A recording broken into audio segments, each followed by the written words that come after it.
Hello बेटा, कैसे हो आप लोग। बेटा B2E में आपका बहुत बहुत स्वागत है। और बेटा मैं आपको आज ज्योमेट्रिकल आइसोमेरिज्म से रिलेटेड जितने भी पॉइंट्स हैं वो सब कवर कराऊंगा। एक्चुअल में बेटा अपन ने ज्योमेट्रिकल आइसोमेरिज्म की कंडीशंस की बात कर ली थी और कंडीशंस और उसमें बेसिकली जितने भी पॉइंट्स थे, रेस्ट्रिक्टेड रोटेशन थे और एरियल डिस्टेंस थी, उन पर क्वेश्चन कर चुके थे। वो सभी मैंने एक जगह कंपाइल कर दिया, ये रहा डेटा सारा, ठीक है। अब मैं आगे उसके आगे की बात करूंगा कि ज्योमेट्रिकल आइसोमेरिज्म की कैलकुलेशन की बात करेंगे। ज्योमेट्रिकल आइसोमेरिज्म के पर्टिकुलर केस साइक्लोएल्केन में, एलीन में, इस तरीके से पर्टिकुलर जो केसेस है उनको डिस्कस करेंगे। एक्चुअल में इसमें 3 टाइप की नेमिंग होती है, cis trans, syn anti and E Z naming, उसके बारे में बात करेंगे, उनके रूल्स पढ़ेंगे। तो एक्चुअल में ये सारा कवर अपन आज के टॉपिक, आज के लेक्चर में खत्म करेंगे, ठीक है। नाउ दूसरी बात बेटा कि एक्चुअल में ज्योमेट्रिकल जो आइसोमेरिज्म है ना, ज्योमेट्रिकल आइसोमेरिज्म और ऑप्टिकल आइसोमेरिज्म बहुत इंपॉर्टेंट है, तो ये अपन को आने ही चाहिए। और मैं आपको बिल्कुल श्योरिटी के साथ बोलता हूं कि बिल्कुल बेसिक से लेकर जिस टाइप के क्वेश्चन एग्जाम में आ रहे हैं ना, वो आप बहुत इजीली से बना लोगे, ठीक है। नाउ तो बस आपको थोड़ा सा रखना है फोकस और आराम से ये टॉपिक सीखने, लिखने और प्रैक्टिस करनी है। और पहले उन क्वेश्चन को प्रैक्टिस कर लेना है बेटा जो कि मैं यहां क्वेश्चन करा रहा हूं आपको, नहीं, ठीक है। और जैसे ही कंडीशंस अपन सारे कॉन्सेप्ट पढ़ लेते हैं, आप जैसे ही मैं क्वेश्चन दूं ना तो आप पहले वीडियो पॉज करके खुद से ट्राई करो। एक्चुअल में क्या होता है, खुद से ट्राई करते हैं ना तो वो अलग ही कॉन्फिडेंस देता है, ठीक है। नाउ तो अब स्टार्ट करते हैं अपन आज का लेक्चर बेटा। तो ज्योमेट्रिकल आइसोमेरिज्म में पहले मैंने आपको क्या क्या पढ़ाया था वो सब मैंने एक जगह कंपाइल कर दिया है, एक जगह अपन ने उसको कलेक्ट कर लिया, समरी टाइप लिख लिया। देखो ध्यान से, डेफिनेशन को दोबारा एक बार देख लेते हैं बेटा। 2 compounds having the same structural formula. Same structural formula का मतलब ये होता है बेटा उनका आईयूपीएसी क्या होना चाहिए, आईयूपीएसी होना चाहिए सेम। आईयूपीएसी होगी सेम, मतलब ऐसे 2 कंपाउंड जिनका आईयूपीएसी तो सेम आ रहा है, ठीक है। आगे बट द डिफरेंट ओरिएंटेशन, ये काम की बात है देख, डिफरेंट ओरिएंटेशन ऑफ एटम्स और ग्रुप्स इन स्पेस। एक्चुअल मैंने आपको बताया था कि एक्चुअल में 2D में 3D में अगर मैं 2 ग्रुप की बात करूं, हो सकता है दोनों सेम साइड हो यार, हो सकता है दोनों अपोजिट साइड हो, तो उस तरीके से वो डिफरेंट ओरिएंटेशन रख सकते हैं, डिफरेंट अरेंजमेंट हो सकता है और वो जरूरी भी है ज्योमेट्रिकल आइसोमेरिज्म में, ठीक है। नाउ और यहां पर बेटा क्या होना चाहिए, एक रेस्ट्रिक्टेड रोटेशन के अराउंड ये सब कुछ कहानी होनी चाहिए, रेस्ट्रिक्टेड रोटेशन होना जरूरी है। मैंने आपको बताया था बेटा पाई बॉन्ड आ जाएगा, कोलेटरल ओवरलैपिंग आ जाएगी और वहां पर अपन फ्री रोटेशन नहीं करा सकते, वो रेस्ट्रिक्टेड रोटेशन होता है। पढ़ा था ये सब कुछ, याद है आपको, ठीक है। नाउ अब देख कंडीशन फॉर ज्योमेट्रिकल आइसोमेरिज्म में अपन को सबसे पहले मैंने आपको बताई थी कंडीशन कि रेस्ट्रिक्टेड रोटेशन होना कंपलसरी है। बोले तो आरआर, शॉर्ट में इसको आरआर बोलते हैं। तो रेस्ट्रिक्टेड रोटेशन होगा तो ही आगे बात होगी ज्योमेट्रिकल आइसोमेरिज्म की, अगर नहीं है तो कुछ बात नहीं करनी, सिंपल सी बात है, ठीक है। तो इसको चेक करो, है तो आगे बढ़ो, नहीं तो कोई दिक्कत नहीं है, ठीक है। फिर जीआई शो करने वाला नहीं है। नाउ अब रेस्ट्रिक्टेड रोटेशन कहां होता है बेटा, अपन ने ऐसे बात करी थी कि carbon double bond carbon, actual में इसमें पाई बॉन्ड आ गया तो रेस्ट्रिक्टेड रोटेशन मिलेगा। तो देखो वो सारे एग्जांपल है, carbon carbon, carbon double bond nitrogen, nitrogen double bond nitrogen and single bond, ध्यान से देखो, and single bond in cyclo compound. Sigma bond है ना ओपन चेन का, वो फ्री रोटेशन में है, वो फ्री रोटेशन है, वो ऐसे रोटेट करता रहेगा और वो अपने आप ही रोटेट करता है, अपन कराते नहीं है उसको रोटेट, ठीक है। लेकिन रिंग का जो है ना वो सिग्मा बॉन्ड फिक्स होता है भाई, वो अगर रोटेट करेगा ना तो रिंग टूट जाएगी यार और कंपाउंड खत्म, ठीक है। तो ऐसा नहीं होता है बिल्कुल भी, ठीक है, ध्यान रखना। अच्छा, इसके बाद की बात क्या है, इसके बाद की बात यह है कि basically 2 different groups must be attach to each restricted atom of the bond. Actual में जहां पर रेस्ट्रिक्टेड रोटेशन है वहां पर 2 डिफरेंट ग्रुप होने चाहिए। कंडीशन पढ़ी थी क्या, याद आ रही है कुछ कंडीशन, 2 डिफरेंट ग्रुप। इस सेंटर पे अलग चेक करते हैं, इस सेंटर पे अलग चेक करते हैं। देख ध्यान से, मैं यहां पर बता देता हूं, देखो बेटा इधर देखिए अपना रेस्ट्रिक्टेड रोटेशन, यहाँ स्टार मान ले, यहाँ स्टार बना ले। ये ग्रुप अलग आ रहे हैं क्या, ये ग्रुप अलग हैं क्या, ये ग्रुप दोनों अलग हैं क्या, अलग अलग ग्रुप हैं। ठीक है, उधर से मतलब नहीं है यार, अपन को एक ही कार्बन पे चेक करना है कि उस पर दोनों ग्रुप सेम हैं या अलग हैं। देख दोबारा, ये देख और ये देख, डिफरेंट, समझ में आया ना। तो डिफरेंट दिख गए तो यही तो कंडीशन है, ये सेकंड कंडीशन है। पहले रेस्ट्रिक्टेड रोटेशन चेक करेंगे, ठीक, उसके बाद रेस्ट्रिक्टेड रोटेशन पर दोनों कार्बन पर डिफरेंट ग्रुप है या नहीं वो चेक करना है। अगर डिफरेंट ग्रुप हैं तो ये कंपाउंड, वो पर्टिकुलर कंपाउंड जीआई शो करेगा। एक एरियल डिस्टेंस वाला कॉन्सेप्ट भी होता है। क्या होता है बेटा एरियल डिस्टेंस वाला कॉन्सेप्ट? देख, इसी का दूसरा कंपाउंड यहां बना ले CH3, ये आ गया CH3, H और H। रेस्ट्रिक्टेड रोटेशन है क्या? रेस्ट्रिक्टेड रोटेशन तो है, ये रहा दिख रेस्ट्रिक्टेड रोटेशन। तो एक्चुअल में रेस्ट्रिक्टेड रोटेशन तो दिख गया, रेस्ट्रिक्टेड रोटेशन तो है।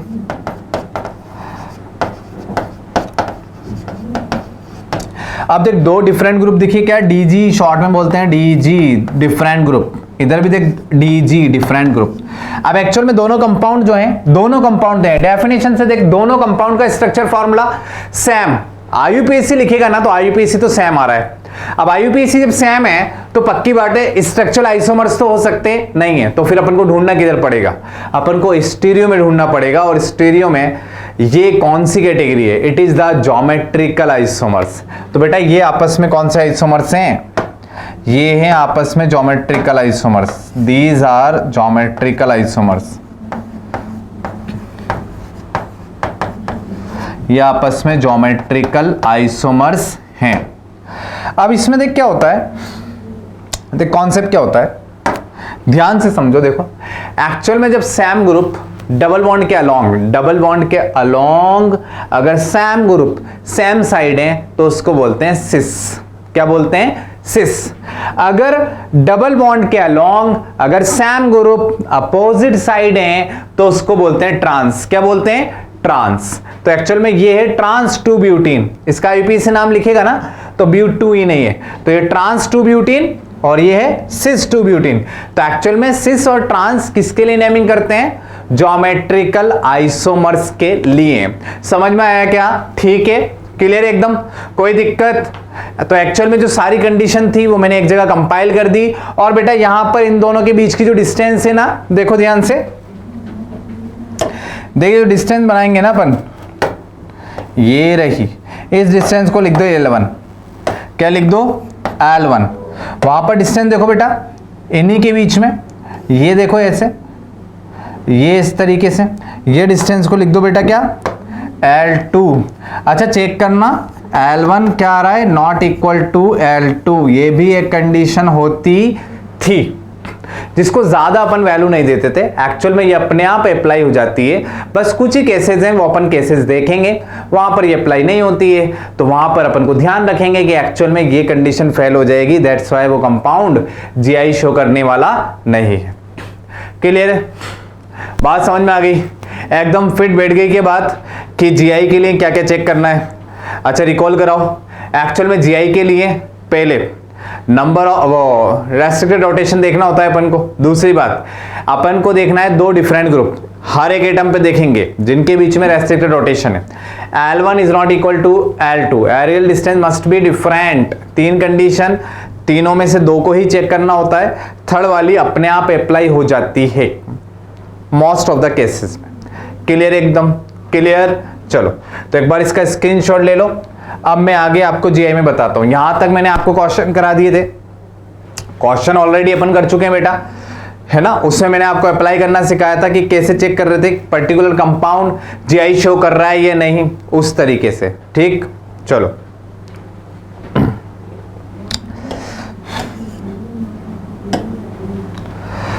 क्लियर एकदम, यहां तक कोई दिक्कत?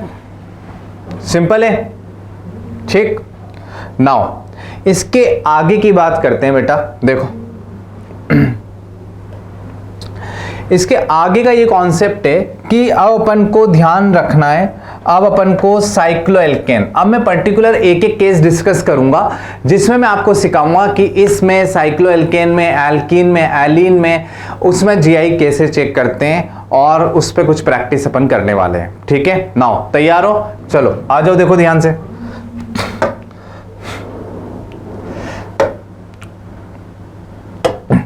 ये बनाते हैं अपन साइक्लोएल्केन, देख एकदम सुंदर सा। ठीक है, सुंदर जैसा बनाएंगे, सुंदर सा तो नहीं बनेगा, देख लो ये रहा। ठीक, यहां पर बेटा मैंने ऐसे अटैच करा दी, मान 2 CH3। ठीक है, चलो तो साइक्लोएल्केन के केस में,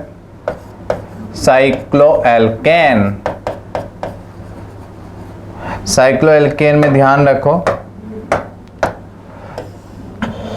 जीआई के लिए, साइक्लोएल्केन में जीआई के लिए ये रहा, देख सेंटर, एक इसको पिक कर ले और एक इसको पिक कर ले। यहाँ पर बेटा क्या अटैच है? CH3। यहाँ पर बेटा क्या अटैच है? CH3। एक H छुपा हुआ है क्या? हाँ, एक H छुपा हुआ था। एक H छुपा हुआ है क्या? हाँ, ये छुपा हुआ था। बाहर लेके आओ, निकालो उसको ही बाहर। ठीक है, नाउ आप देखना ध्यान से, साइक्लोएल्केन में जीआई के लिए बेटा ये दोनों मिलके कौन सा रोटेशन बनाते हैं? ये बनाते हैं दोनों रेस्ट्रिक्टेड रोटेशन। ये बेटा कहलाता है अपना रेस्ट्रिक्टेड रोटेशन। ठीक है, चलो ये बात तो समझ में आ गई कि सर ये तो वही सिग्मा बॉन्ड है, ये तो वही सिग्मा बॉन्ड है जो कि रिंग में है, और रिंग वाला सिग्मा बॉन्ड रोटेट करता नहीं है। बात समझ में आई? ऐसा लिखा था, याद है? तो ये वाला सिग्मा बॉन्ड जो है वो रेस्ट्रिक्टेड रोटेशन है। क्लियर? नाउ आगे की बात करते हैं। आगे क्या बात करोगे? देखो ध्यान से, रेस्ट्रिक्टेड रोटेशन मिल गया, पहली कंडीशन मैच कर गई भाई। दूसरी कंडीशन देखो, क्या बताना पड़ेगा अपन को? इनको बताना पड़ेगा डिफरेंट ग्रुप। डिफरेंट ग्रुप दिखेंगे ना तो जीआई की बात होगी। तो देखो ध्यान से, एक्स ऐसे देखते हैं ना, रिंग वाले पोर्शन को नहीं देखते। साइक्लोएल्केन में रिंग वाले पोर्शन को नहीं देखते। यहां पर CH3 और H दो डिफरेंट ग्रुप, बोले तो DG। यहां देख H और CH3 दो डिफरेंट ग्रुप, बोले तो DG। अब एक बात ध्यान रखना बेटा कि जब आप रेस्ट्रिक्टेड रोटेशन बनाते हो ना, जब आप रेस्ट्रिक्टेड रोटेशन बनाते हो तो आप जिन एटम के बीच में रेस्ट्रिक्टेड रोटेशन बनाओगे ना, उन दोनों का हाइब्रिडाइजेशन सेम होना चाहिए यार, सेम होना चाहिए। ध्यान रखना, देख यहां पर ये येलो वाला और ये पिंक वाला, इसका हाइब्रिडाइजेशन देख, ये वाला कार्बन भी sp3 और ये वाला कार्बन भी sp3। ऐसा नहीं कि एक कार्बन तो sp3 वाला ले लिया और एक कार्बन sp2 वाला, ऐसा बिल्कुल नहीं चलेगा। ठीक है, याद रखोगे साइक्लोएल्केन में जिस एटम, दोनों कार्बन के बीच में जब आप चेक कर रहे हो जीआई, तो दोनों के बीच में, और जरूरी नहीं वो एडजेसेंट वाले हो, वो दूर वाले भी हो सकते हैं। ठीक है, रेस्ट्रिक्टेड रोटेशन बन जाता है रिंग में। दो डिफरेंट ग्रुप चेक करना आ गया, रिंग को हटा के चेक करना है, दोनों का हाइब्रिडाइजेशन sp3 रहेगा, और ये मान ली यही दो कंडीशन चेक करते हैं, मतलब ये कंपाउंड जीआई शो करेगा, जीआई एग्जिबिट कर जाएगा। ठीक है,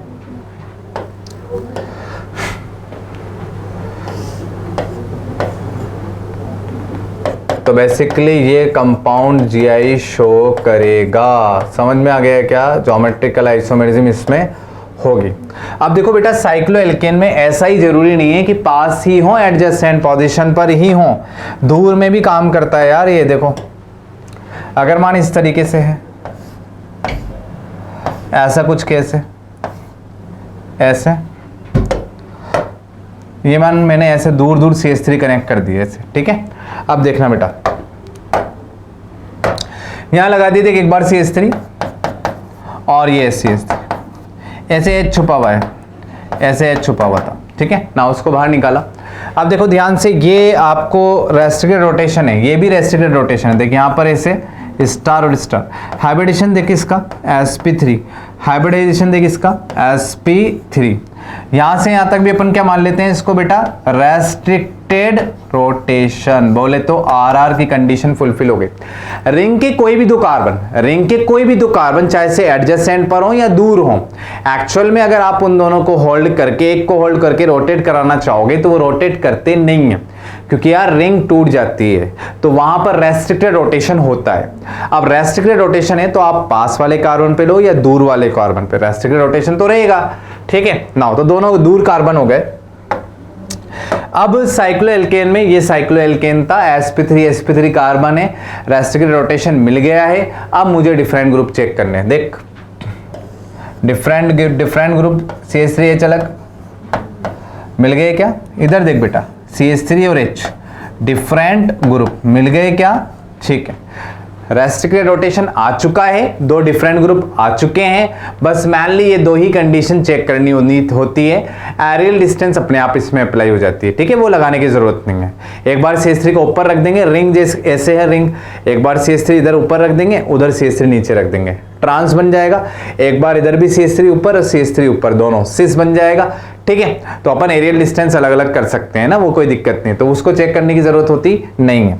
तो बेटा ये जो कंपाउंड जो अपन ने बनाया है ना, ये वाला भी, ये कंपाउंड भी GI शो करेगा।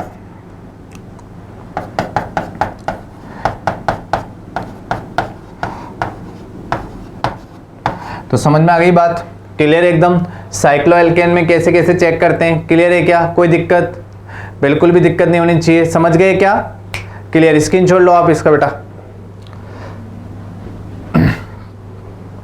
तो देख, आराम से समझोगे ना आप और अच्छे से समझोगे ना तो कोई कॉन्सेप्ट टफ नहीं होता। और ऑर्गेनिक तो बहुत आसान होती है बेटा, अगर अच्छे से आप समझो ना उसको। बेसिक पॉइंट्स और बेसिक फंडामेंटल क्लियर कर लिए ना तो बहुत आसानी से अपन उस पे चैप्टर्स पे ग्रिप बना सकते हैं। बस फंडामेंटल्स क्लियर नहीं है तो फिर दिक्कत आ जाती है, ठीक है। तो आपको फंडामेंटल्स मैं क्लियर कराता हूं, फिर चैप्टर आप आसानी से बनाओगे, ठीक है। तो अच्छे से सीखो कि कैसे कोई भी चीज मिस नहीं होनी चाहिए। एक्चुअल में कोई टॉपिक मिस हो गया तो कनेक्टिविटी बिगड़ जाती है। अब कनेक्टिविटी बिगड़ गई तो यार वो सिस्टमैटिक जो है ना वो नहीं हो पाएगा फिर, ठीक है। चलो, ये कहां से आ गया यार? क्लियर है? स्क्रीन छोड़ लो, अब आगे बात करते हैं। देखो ध्यान से, अब देख मैंने यहां पर इसमें भी बना के दिखाया। देख साइक्लोएल्केन में मैंने आपको बना के दिखाया सिस और ट्रांस। देख लो ध्यान से, देख साइक्लोएल्केन में बेटा देख CH3 दोनों सेम साइड है क्या? अच्छा, ये जो सिग्मा बॉन्ड है क्या ये रेस्ट्रिक्टेड रोटेशन है क्या? हाँ सर, रेस्ट्रिक्टेड रोटेशन है। क्या रेस्ट्रिक्टेड रोटेशन जिनके बीच में है बेटा उनका क्या हाइब्रिडेशन sp3 है क्या? हाँ सर, हाइब्रिडेशन sp3 है। यही तो बात चेक करनी होती है साइक्लोएल्केन में यार, हाइब्रिडेशन sp3 है, ठीक है। अब इसके बाद ये दोनों डिफरेंट ग्रुप आ गए क्या? हाँ, डिफरेंट ग्रुप हैं, इधर भी डिफरेंट ग्रुप हैं और बेटा उधर भी डिफरेंट ग्रुप हैं। अब देख एरियल डिस्टेंस भी चेक करा देता हूं, एक कंपाउंड से चेक नहीं होगी, 2 कंपाउंड चाहिए। देख ये दोनों सेम साइड बोले तो सिस, अपोजिट साइड चल गए, देख ये बोले तो ट्रांस हो गए। अगर तू इसकी डिस्टेंस मेजर करना चाहेगा ना ये, तो बेटा ये अगर L1 लिखोगे ना अपन, इसको अगर अपन L1 लिखेंगे और वहां डिस्टेंस मेजर करेगा और L2 लिखेगा, यहां पर L2 लिखेगा, तो पक्की बात है L1 is not equal to L2। तो जो तीसरी कंडीशन लिखी थी ना अपन ने एरियल डिस्टेंस वाली, वो फुलफिल हो जाती है अपने आप, तो उसको चेक करने की जरूरत नहीं होती है साइक्लोएल्केन में। क्लियर? तो एक्चुअल में ये कंपाउंड GI शो कर रहा है, तभी तो उसके 2 आइसोमर्स बन रहे हैं, एक सिस और एक ट्रांस। क्लियर है एकदम? साइक्लोएल्केन में सिस ट्रांस बना सकते हैं, एल्कीन में भी बनाया था, और देख एल्कीन में भी दोबारा यहां मैंने बता दिया। देख अब यहां पर इस केस में देख सिस ट्रांस जो है ये रेस्ट्रिक्टेड रोटेशन है क्या? ये रेस्ट्रिक्टेड रोटेशन तो है, ठीक है। यहाँ डिफरेंट ग्रुप है क्या? Different group. लेकिन बेटा यहाँ पर जो सिस ट्रांस है ना वो H के रेस्पेक्ट में बताया गया है। देख H के रेस्पेक्ट में कैसे?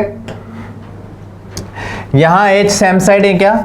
सेम साइड है तो सिस, यहां पर H अपोजिट साइड चल गए क्या? तो बेटा ये कौन सी कैटेगरी है? ट्रांस, ठीक। तो एक्चुअल में ये सिस और ये ट्रांस एरियल डिस्टेंस अलग है, डिफरेंट ग्रुप है, रेस्ट्रिक्टेड रोटेशन है, तो कंपाउंड जो है वो GI शो कर रहा है, ठीक। तो सारी कंडीशन हो गई और अपन को सिस ट्रांस का कॉन्सेप्ट आ गया। साइक्लोएल्केन और एल्कीन में तो अपन को GI का कॉन्सेप्ट आ गया, कैसे चेक करते हैं। देख ध्यान से, जब मैं एल्कीन को चेक करता हूं ना, ये रेस्ट्रिक्टेड रोटेशन होता है। अच्छा ध्यान से इसका हाइब्रिडेशन देखना बेटा, इधर भी sp2 और इधर भी sp2।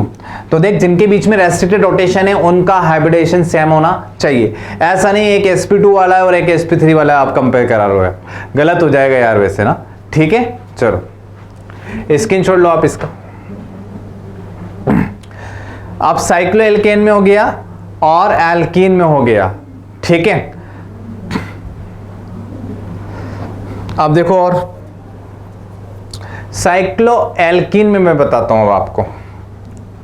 नेक्स्ट देखो बेटा, तो जीआई इन साइक्लो एल्कीन, जीआई इन साइक्लो एल्कीन,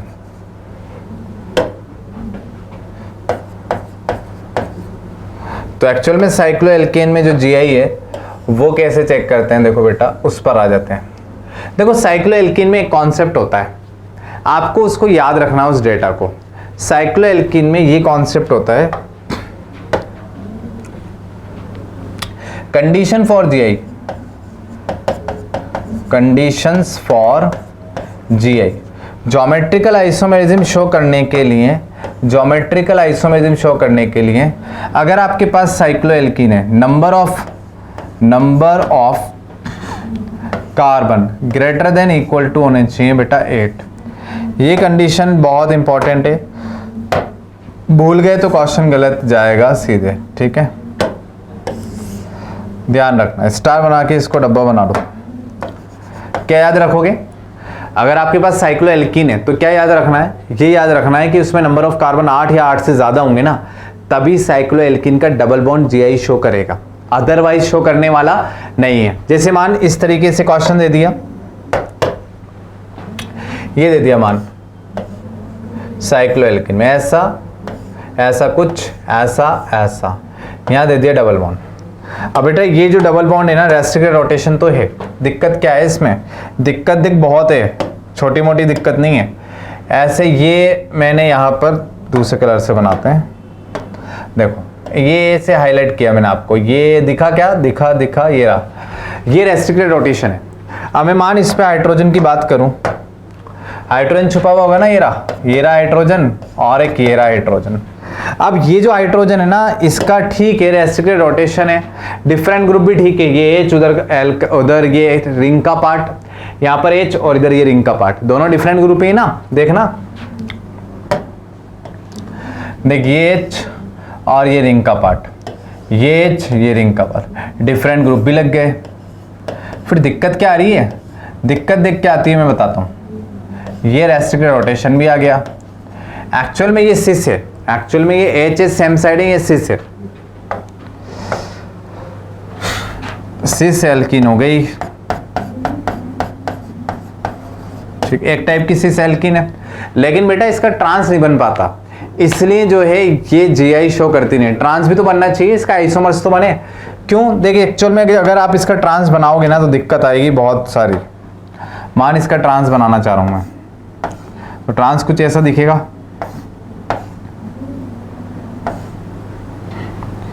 ये रहा ट्रांस, एक H ऐसे और एक H ऐसे।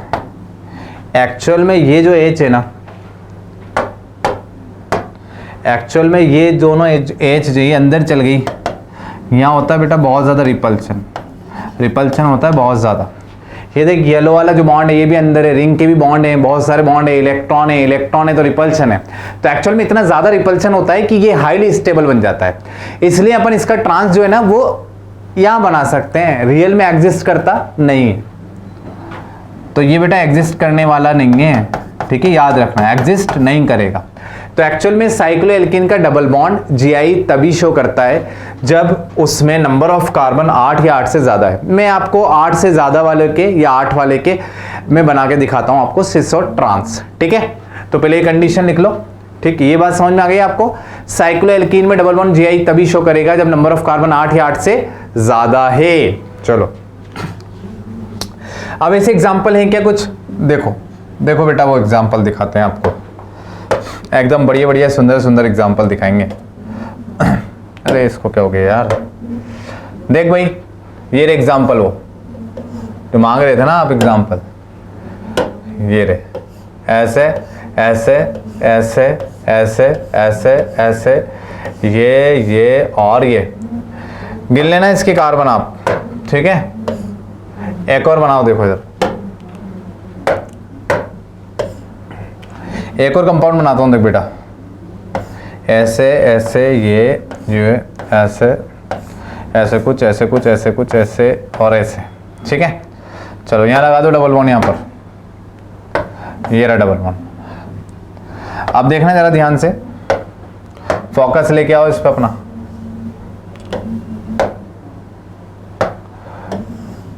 ये देखो डबल बॉन्ड पे फोकस, इधर इस पे फोकस करो। देखो बताता हूं दोनों में अलग अलग बात क्या है, समझाता हूं मैं आपको। देखो एकदम बढ़िया तरीके से।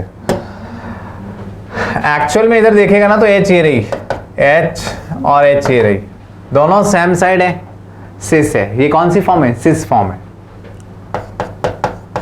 ठीक, इधर देखना बेटा, एक H होती है अंदर और एक H होती है इससे बाहर। ये कौन सी फॉर्म है? ये ट्रांस फॉर्म है। तो एक्चुअल में साइक्लोएल्कीन में डबल बॉन्ड Gi शो कर रहा है, लेकिन कार्बन तो गिनो एक बार, ध्यान से देखना। 1 2 3 4 5 6 7 8 9 10, 10 कार्बन हो गए भाई। अबे तब जाके Gi शो कर रहा है। एक्चुअल में 6 कार्बन में तो नहीं कर रहा था, लेकिन उससे ज्यादा 8 या 8 से ज्यादा हो जाते हैं ना, तो इसका ट्रांस पॉसिबल हो जाता है। इसलिए साइक्लोएल्कीन में बहुत सिंपल सा फंडा है, डबल बॉन्ड को Gi में तभी कंसिडर करना है जब नंबर ऑफ कार्बन 8 या 8 से ज्यादा हो। क्लियर? चलो, तो साइक्लोएल्कीन Gi शो करेगी, साइक्लोएल्कीन Gi शो करेगी जब बेटा उसके अंदर नंबर ऑफ कार्बन, जब उसके अंदर नंबर ऑफ कार्बन कितने हो? 8 या 8 से ज्यादा। क्लियर है? चलो स्क्रीनशॉट ले लेना इसका ना, ये दोनों एग्जिस्ट करेंगे भाई। ठीक, एक बात आप इसमें इंपॉर्टेंट नोट बना के लिखना। इंपॉर्टेंट नोट ये है, वेरी वेरी इंपॉर्टेंट है भाई। सिस जो होती है ना एल्कीन, वो ज्यादा स्टेबल होती है। कब? सिस एल्कीन ज्यादा स्टेबल होगी। इसमें है ना, ये रिंग में साइक्लोएल्कीन की बात कर रहा हूं। सिस एल्कीन ज्यादा स्टेबल होगी किससे? ट्रांस से।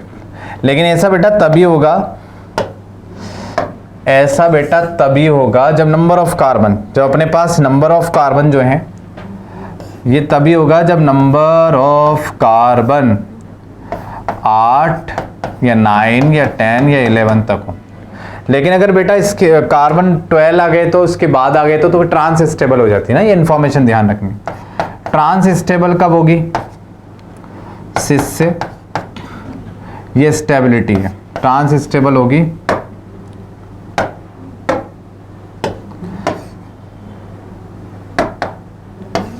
ठीक है, इसको ध्यान रखो, ये स्टेबिलिटी है।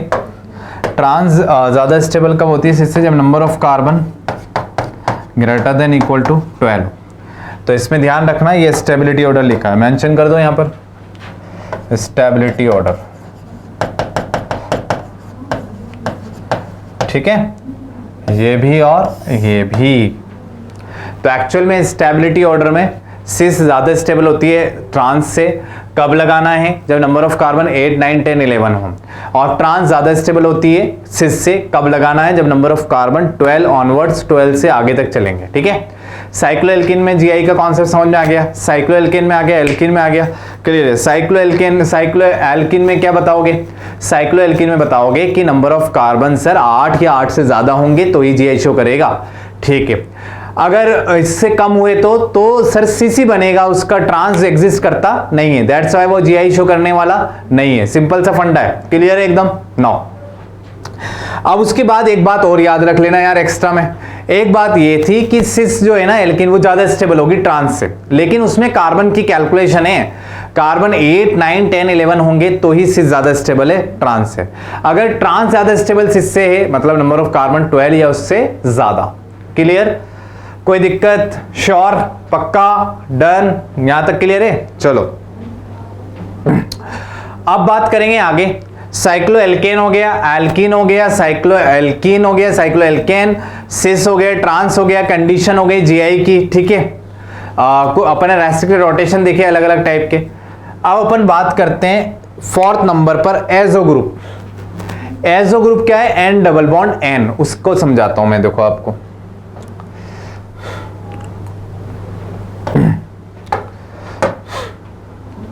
एजो ग्रुप बेटा,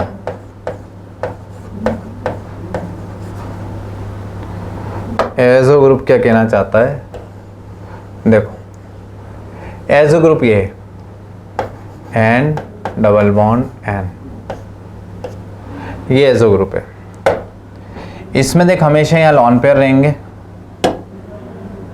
इसमें देख हमेशा यहां लॉन पेयर, ये दिखा दूं मैं, इधर भी लॉन पेयर, ठीक है। ये बेटा एजो ग्रुप है, यहाँ पर कुछ भी हो सकता है, ठीक। एक्चुअल में देख यहाँ पर रेस्ट्रिक्टेड रोटेशन मिलेगा, डिफरेंट ग्रुप मिलेंगे। आपको मैंने बताया था ये दोनों डिफरेंट ग्रुप माने जाते हैं। ये जो बॉन्ड है ये लॉन पेयर है, ये दोनों कैसे माने जाएंगे? Different group. उधर भी क्या माने जाएंगे? Different group. तो एक्चुअल में जहां भी एजो ग्रुप लगा हुआ आएगा वो कंपाउंड जीआई शो करेगा, ठीक है। जैसे एग्जांपल के तौर पे, एग्जांपल देख, माने से दे रखा है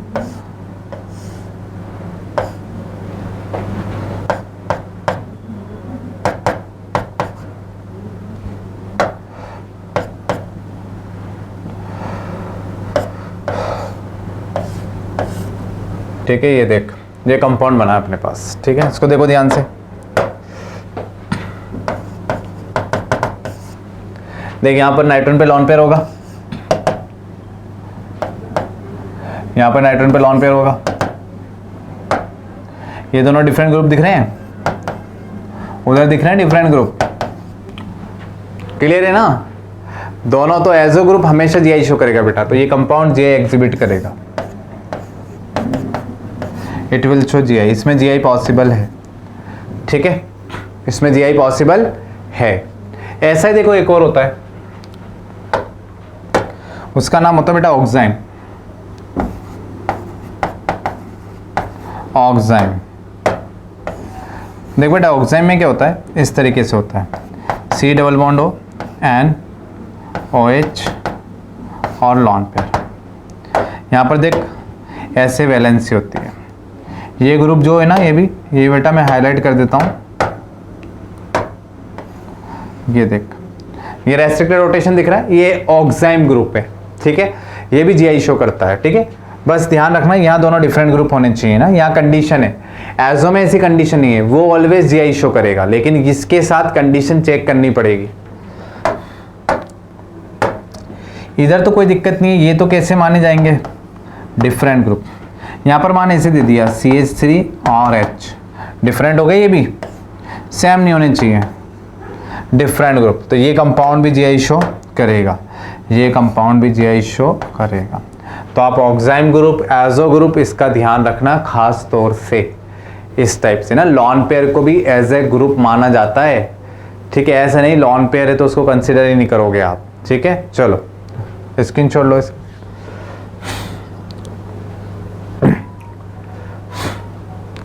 नाउ द नेक्स्ट। अब देखो, अभी मैंने आपको एजो ग्रुप में दिखाया कि ऑक्साइम मैंने आपको बता दिया। अब ऑक्साइम में मैं आपको कुछ नेमिंग बताता हूं। ऑक्साइम जीआई तो शो करेगा, सिस ट्रांस अपन को क्लियर है, लेकिन एक और नेमिंग होती है बेटा, सिन और एंटी नेमिंग। कौन सी? सिन और एंटी, ठीक है। नाउ देखो इसमें क्या होता है बेटा, एक्चुअल में देख इस तरीके से, पहले तो देख इसको ध्यान से, यहां पर ये क्या है? वेज और डैश स्ट्रक्चर, वेज और डैश। वेज मतलब प्लेन के बाहर, डैश मतलब प्लेन के अंदर, और जो बॉन्ड, जो सॉलिड लाइन है ना, ये नॉर्मल लाइन, ये बॉर्ड के प्लेन में। ऐसी कहानी होती है, ठीक है। नाउ अब इसमें कुछ ध्यान से देखना, ये देख रेस्ट्रिक्टेड रोटेशन बना देता हूं, ये देख, ये क्या है? Restricted rotation. ये देखो, ये तो रेस्ट्रिक्टेड रोटेशन हो गया, अच्छा ठीक है। डिफरेंट ग्रुप देख, यहां पर छुपा हुआ होगा डैश पर H, यहां पर छुपा हुआ होगा डैश पर H और H दोनों डैश पर, सेम साइड, बोले तो सिस, ठीक है। यहां देख वेज पर होगा अपना, वेज पर होगा अपना H और डैश पर होगा इधर अपना H। एक डैश पर एक वेज पर अपोजिट, एक प्लेन के बाहर एक प्लेन के अंदर, तो बोले तो ट्रांस। तो ये है ट्रांस, ये है सिस, दोनों हैं कौन? ज्योमेट्रिकल आइसोमर्स, ठीक है। तो अपन साइक्लोएल्केन में ऐसे सिस ट्रांस देते हुए आए थे। अभी एक और नई नेमिंग आ गई, ये है सिन एंटी। कौन सी? सिन एंटी। कैसे देते हैं सिन एंटी? बहुत आसान है, बहुत वेरी इजी, ठीक है। कैसे देना है देख, OH और H अगर दोनों सेम साइड है, OH और H अगर दोनों सेम साइड होते हैं तो नाम देते हैं सिन का। अगर OH और H दोनों अपोजिट साइड हैं, अपोजिट चले गए, तो नाम देते हैं बेटा किसका, एंटी का। लेकिन HOH के साथ ये भी देख लेना यार, वो कंपाउंड GI इशू करना चाहिए। क्लियर? सिन एंटी सिर्फ किसमें, ऑक्साइम में। कैसे देखेंगे, OH H सेम साइड, वो अपोजिट साइड, तो बोले तो एंटी। और अगर OH H सेम साइड, तो बोले तो सिन। क्लियर है क्या? एकदम बढ़िया। चलो, तो सिस ट्रांस नेमिंग आ गई, सिन एंटी आ गई, ज्योमेट्रिकल आइसोमेरिज्म के केस आ गए, साइक्लोएल्केन आ गया, साइक्लोएल्कीन आ गई, ऑक्साइम आ गई, एजो आ गया, एल्कीन आ गया। ठीक, नौ। अब देख बेटा, इसके बाद है एक होता है एलिन सिस्टम। कौन सा? Allene system. उसके बारे में बात करते हैं।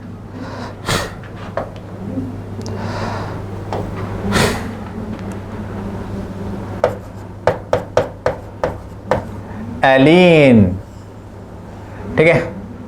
एलिन की कहानी थोड़ी सी अलग है, बाकी लोगों से बिल्कुल अलग है ना, नाम भी अलग है। एलिन एल्किन का ही भाई है एक्चुअल में। इसमें क्या होता है देखो, एलिन इस तरीके से कंटिन्यूसली डबल बॉन्ड आ गए, मान ये ऐसे, ठीक, एक 3 बॉन्ड वाला बना लो, कंटिन्यूसली 3 बॉन्ड, एक ऐसे आ गया। दोनों बेटा एलिन सिस्टम है। एलिन सिस्टम में यह नंबर ऑफ पाई बॉन्ड गिनना, number of pi bond, number of double bond बोल दो, एक ही बात है। नंबर ऑफ डबल बॉन्ड्स कितने, यहाँ है 2, इवन नंबर। वहां देखना नंबर ऑफ डबल बॉन्ड्स कितने हैं, 3। ऑड नंबर, ये ऑड और इवन का फंडा बहुत अच्छा है यहाँ पर, उसी से डायरेक्टली चेक हो जाता है, याद कर लेते हैं अपन उसी को प्रॉपर्टीज बना के। लेकिन एक्चुअल में होता क्या है वो मैं बताता हूँ आपको। देख बेटा, एक्चुअल में क्या होता है कि एलिन में जो है, एलिन में जब भी 2 डबल बॉन्ड आते हैं, 2 डबल बॉन्ड जब भी कंटिन्यूसली आते हैं, तो एक डबल बॉन्ड अगर प्लेन में है, ऐसे देख समझना, एक डबल बॉन्ड ऐसे, तो दूसरा डबल बॉन्ड उसके परपेंडिकुलर रहेगा ऐसे। ये बहुत फंडा देखो क्लियर होना चाहिए, वरना दिक्कत करेगा आपको ये। एक डबल बॉन्ड अगर प्लेन में है, तो दूसरा डबल बॉन्ड उसके परपेंडिकुलर ही होगा, फिक्स से याद रखना, ठीक है। एक डबल बॉन्ड अगर प्लेन में, तो उसका डबल, और जरूरी नहीं ये वाला अगर परपेंडिकुलर बना दिया तो ये वाला कुछ ऐसे है ना, ऐसे बना सकते हैं। अब उससे कनेक्टेड एटम भी उसी प्लेन में होंगे। मान जैसे मैं एग्जांपल के तौर पे आपको ऐसे बताना चाहूँ, मान बेटा इस तरीके से ये डबल बॉन्ड ऐसे, पहला डबल बॉन्ड, तो इससे कनेक्टेड जो हाइड्रोजन है ना, वो भी इसी के प्लेन में, देखिए एक ऐसे और एक ऐसे, उसी के प्लेन में। मान दूसरा डबल बॉन्ड ऐसे, इस तरीके से, तो ये हाइड्रोजन भी उसी प्लेन में, वो जुड़े हुए ग्रुप जो उससे कनेक्टेड ग्रुप है ना, वो भी उसी प्लेन में। अब 2 डबल बॉन्ड जब ऐसे आ जाते हैं, 2 डबल बॉन्ड जब इस तरीके से आते हैं परपेंडिकुलर, तो देख उससे होता क्या है, जैसे 2 डबल बॉन्ड है तो एक ऐसा आएगा। अब अपन यहाँ पर एक ग्रुप लगा और एक ग्रुप ये वाला जो डबल बॉन्ड है यहाँ लगा हुआ है। अब डिस्टेंस देख, डिस्टेंस वो सेम मिलेगी, चाहे से तू इसको नीचे रख ले तो भी सेम मिलेगी, या ऊपर रख ले तो भी सेम मिलेगी। तो इसलिए यहाँ पर एरियल डिस्टेंस फेल हो जाती है, इसलिए 2 डबल बॉन्ड वाला GI कभी भी शो करने वाला नहीं है, ठीक है। देखो मैं बताता हूँ आपको लिख के, इसकी रियल कंडीशन देख, एक्चुअल में ये ऐसा है, थोड़ा बनाने की कोशिश करते हैं, ये बनाते हैं देखो आपके लिए, ये ऐसे H और H, पहला डबल बॉन्ड नॉर्मल, दूसरा डबल बॉन्ड बेटा ऐसे कुछ,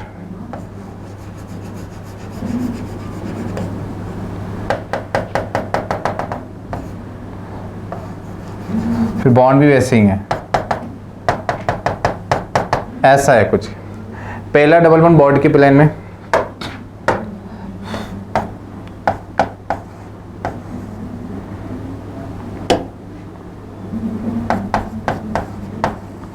और ये वाला परपेंडिकुलर टू दी प्लेन। तो पहला तो बॉर्ड के प्लेन में, दूसरा बॉर्ड के प्लेन के परपेंडिकुलर है, ठीक। अब आप यहाँ पर डिस्टेंस मेजर करना चाहोगे ना कोई सी भी,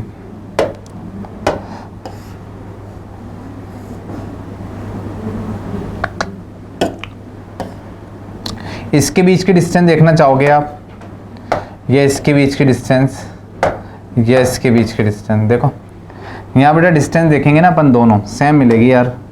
देखो ऐसे देखो डिस्टेंस, ये डिस्टेंस और ये डिस्टेंस, ये दिखने में ऐसे लग रही है अलग, लेकिन ये आप 3D में इमेजिन करोगे ना सेम होती है।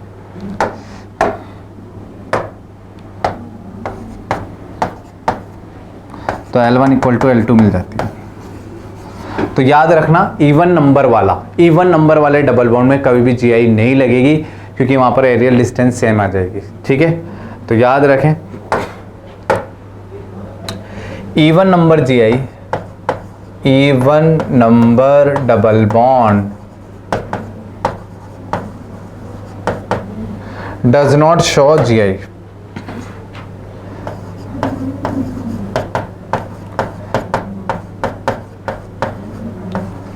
एक्चुअल में GI शो करने वाला नहीं है, वो GI नहीं शो करेगा भाई, पक्की बात है।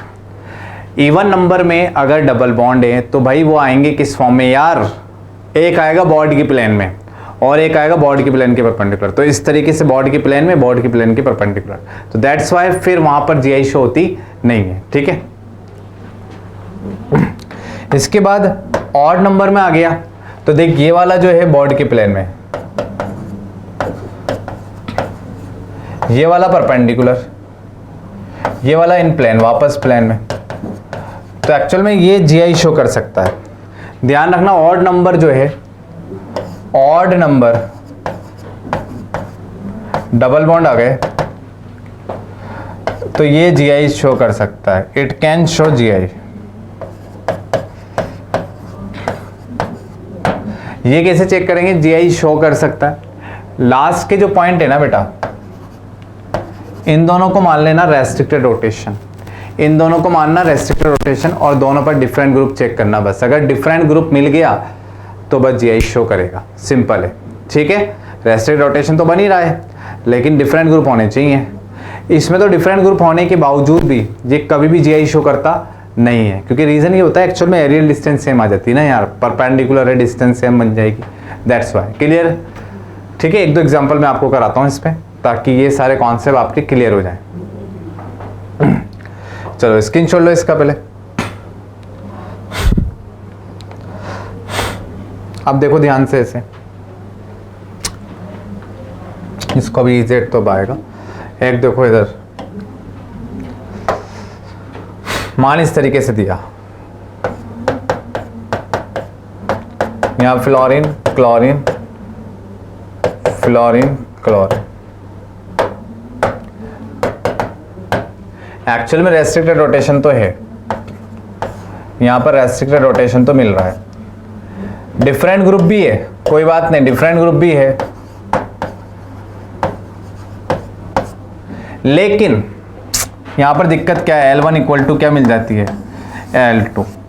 तो ध्यान रखना इवन नंबर डबल बॉन्ड आ गए ना एलिन में, एलिन सिस्टम की कहानी है, एलिन में continuously double bond, even number double bond आ गए तो फिर वो कभी भी GI शो करता नहीं है। रीजन क्या होता है, एरियल डिस्टेंस सेम। ठीक, तो ये बेटा GI शो करने वाला कभी नहीं करेगा। ऑड नंबर में एक एग्जांपल देखो, अगर मान ऐसा है ऑड नंबर में, बट डिफरेंट ग्रुप लगा दो,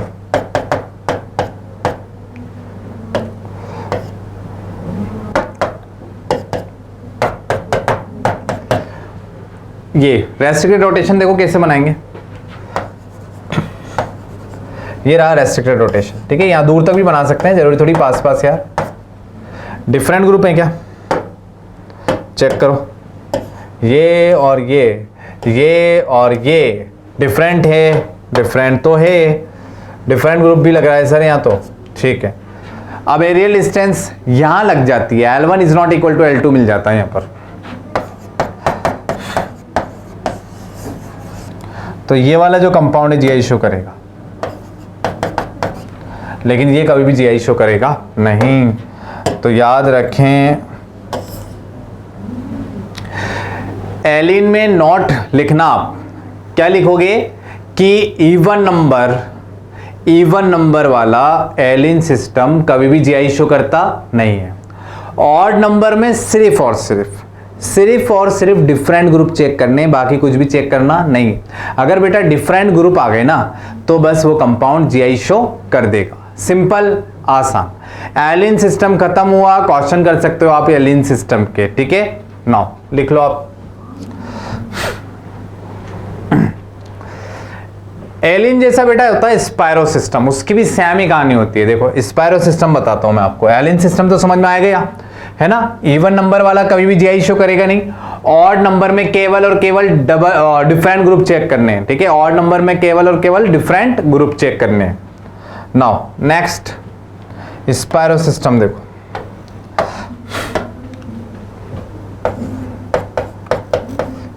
स्पायरो सिस्टम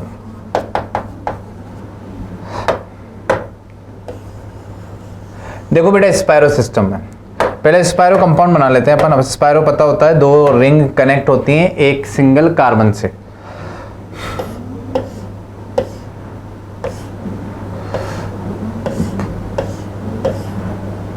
ठीक,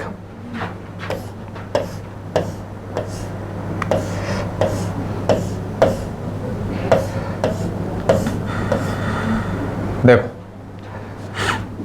यहां पर ग्रुप दे रखे हैं ऐसे।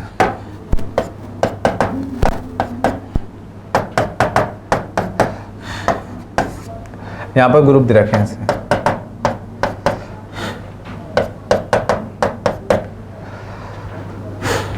स्पायरो को आप वैसे ट्रीट करोगे जैसे एलिन है।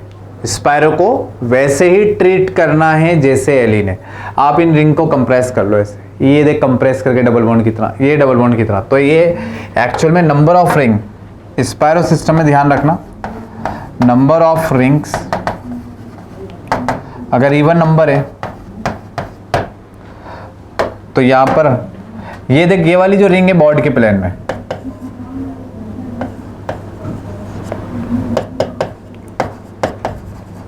और ये वाली जो रिंग होती है बेटा परपेंडिकुलर प्लेन। तो एक्चुअल में यहां पर कौन सी कंडीशन लग जाती है, L1 equal to L2। L1 equal to L2 लगने की वजह से, L1 इक्वल टू L2 लगने की वजह से यहां पर भी ये एलिन की तरह ट्रीट करना है। नंबर ऑफ रिंग अगर इवन नंबर आ गई तो डिफरेंट ग्रुप भी लगा दो, कुछ भी लगा दो, रेस्ट्रिक्टेड रोटेशन भी क्यों ना हो, वो जीआई शो करने वाला नहीं है। तो ये जीआई शो नहीं करेगा। रेस्ट्रिक्टेड रोटेशन कहाँ है इसमें, वो मैं बता देता हूं आपको। ये रहा, ये कंडीशन तो थी, ये बेटा यहां से यहां तक रेस्ट्रिक्टेड रोटेशन। डिफरेंट ग्रुप भी थे, डिफरेंट ग्रुप भी थे, लेकिन बस दिक्कत थी L1 इक्वल टू L2 में। दैट्स वाई यहां पर ये जीआई शो करता नहीं है। उसमें देखो बेटा यहां से यहां तक इतनी दूर मान सकते हैं क्या रेस्ट्रिक्टेड रोटेशन, मान सकते हैं, बस दोनों का हाइब्रिडाइजेशन सेम होना चाहिए। देखिए sp3 उधर भी sp3, ठीक। रेस्ट्रिक्टेड रोटेशन तो है, डिफरेंट ग्रुप है क्या बेटा, ये रहे डिफरेंट ग्रुप भी मिल गए, और इवन ऑड नंबर है। ये स्पायरो सिस्टम है, एक्चुअल में एलिन की तरह ट्रीट करना है ना। ये बॉर्ड की प्लेन में, ये वाली रिंग इन प्लेन, ये वाली परपेंडिकुलर प्लेन, और ये वाली इन प्लेन। तो यहां पर L1 is not equal to L2 मिलता है, ध्यान रखना। यहां पर मिल जाता है L1 is not equal to L2, क्योंकि एक ऐसे बॉर्ड के प्लेन में, एक परपेंडिकुलर, एक वापस प्लेन में, तो यार L1 और L2 अलग अलग ही मिलेगा। दिक्कत तब होती है जब एक रिंग आप जो ले रहे हो वो तो प्लेन में हो, दूसरी रिंग परपेंडिकुलर हो, तो उसमें क्या होती है, डिस्टेंस बराबर आती है। डिस्टेंस एक बराबर है, ऐसे या ऐसे, ठीक है। तो वहां पर एरियल डिस्टेंस वाला फैक्टर लगता ही नहीं है, तो फिर जीआई जो है वो होता ही नहीं है वहां पर। ध्यान रखोगे, एलिन और स्पायरो दोनों आसान है, चेक करने का तरीका मैंने आपको बता दिया, ठीक है। क्लियर, एकदम बढ़िया। तो ऑड नंबर और इवन नंबर में फर्क समझ में आ गया। इवन नंबर में कुछ भी चेक नहीं करना, डायरेक्टली जीआई शो नहीं करेगा, क्लियर। ऑड नंबर में डिफरेंट ग्रुप चेक कर लेना एलिन की तरह, देन फिर अपन बता सकते हैं कि कंपाउंड जीआई शो करेगा या नहीं, ठीक। तो ये अपने सिस्टम हो गए जिसमें अपन चेक कर सकते हैं ज्योमेट्रिकल आइसोमेरिज्म के क्वेश्चन आ जाते हैं। अब अपन को ज्योमेट्रिकल आइसोमेरिज्म में पढ़नी होती है ईजेड नेमिंग और कैलकुलेशन ऑफ जीआई, और कुछ और अच्छे क्वेश्चन अपन डिस्कस करेंगे बेटा, ठीक है। तो अभी के लिए बेटा इतना ही, और आप इसको बेसिकली बहुत अच्छे से नोट्स बनाना, प्रॉपर बनाना और सारे पॉइंट्स लिखना, कोई भी मिस नहीं होना चाहिए। सैम क्वेश्चन जो मैंने कराया ना, पहले उनको आप लिख के सॉल्व कर लेना, फिर नेक्स्ट क्वेश्चन ट्राई करना। क्लियर है बेटा? ठीक है, थैंक यू, मजे में रहो बिल्कुल एकदम, ठीक है, और चिल होके पढ़ो, ऐसे कोई दिक्कत नहीं है, ठीक है। चलो।